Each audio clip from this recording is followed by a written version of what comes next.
నీళ్లు బురదల్లాగా వస్తున్నాయి సార్, తాగితే చేదుగా ఉంటున్నాయి. రోజు మరగబెట్టుకుని తాగాలండి. గిన్నెల్లో నెవచ్చి తెల్లగా మడ్డిలాగా వస్తున్నాయి. అందుగురించి బాధపడుతున్నామండి. కాళ్ళు నొప్పులు, కీళ్ళ నొప్పులు అన్నీ వస్తున్నాయి. వాటర్ బాటిల్ కొనుక్కోవాలంటే రోజుకి 20 రూపాయలు ఎక్కడి నుంచి తెస్తామండి? కూలి నేలు చేసుకున్న వాళ్ళవి చెప్పండి. ఆ నీళ్ళే మరగబెట్టుకుని తాగుతున్నామండి. అది వాటర్ బాగలేదు బాబు, బాగలేదు. పచ్చగా ఆకుపచ్చగా అవి తాగుదామని ఆ నీళ్ళు కానీ తాగినంత అది కోసన నోట్లో వేసుకుని అంత వచ్చినట్టు ఉంటుంది. గౌరవ్ మెయిల్ గారు మా వార్డులోనే ఉన్నారు. అదేవిధంగా విఎంఆర్డీఏ చైర్మన్ గారు ఉన్నారు. ఇంత పెద్ద నాయకులుండి కూడా ఈ వాటర్ సమస్య తీర్చకపోతే ప్రజలు చాలా ఇబ్బంది పడుతున్నారండి. స్టిల్ ఈ రోజు వరకు కూడా ఎర్రగా నాచు కట్టేసిన రంగులో వస్తున్నాయి.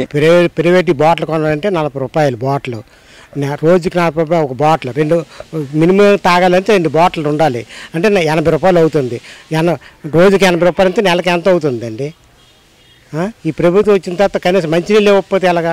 మరి ఎవరిని ప్రభుత్వాన్ని ఎదిరించలేం కదండి. ఆ వచ్చిన కొలే కూడా రాకుండా చేసేస్తారు.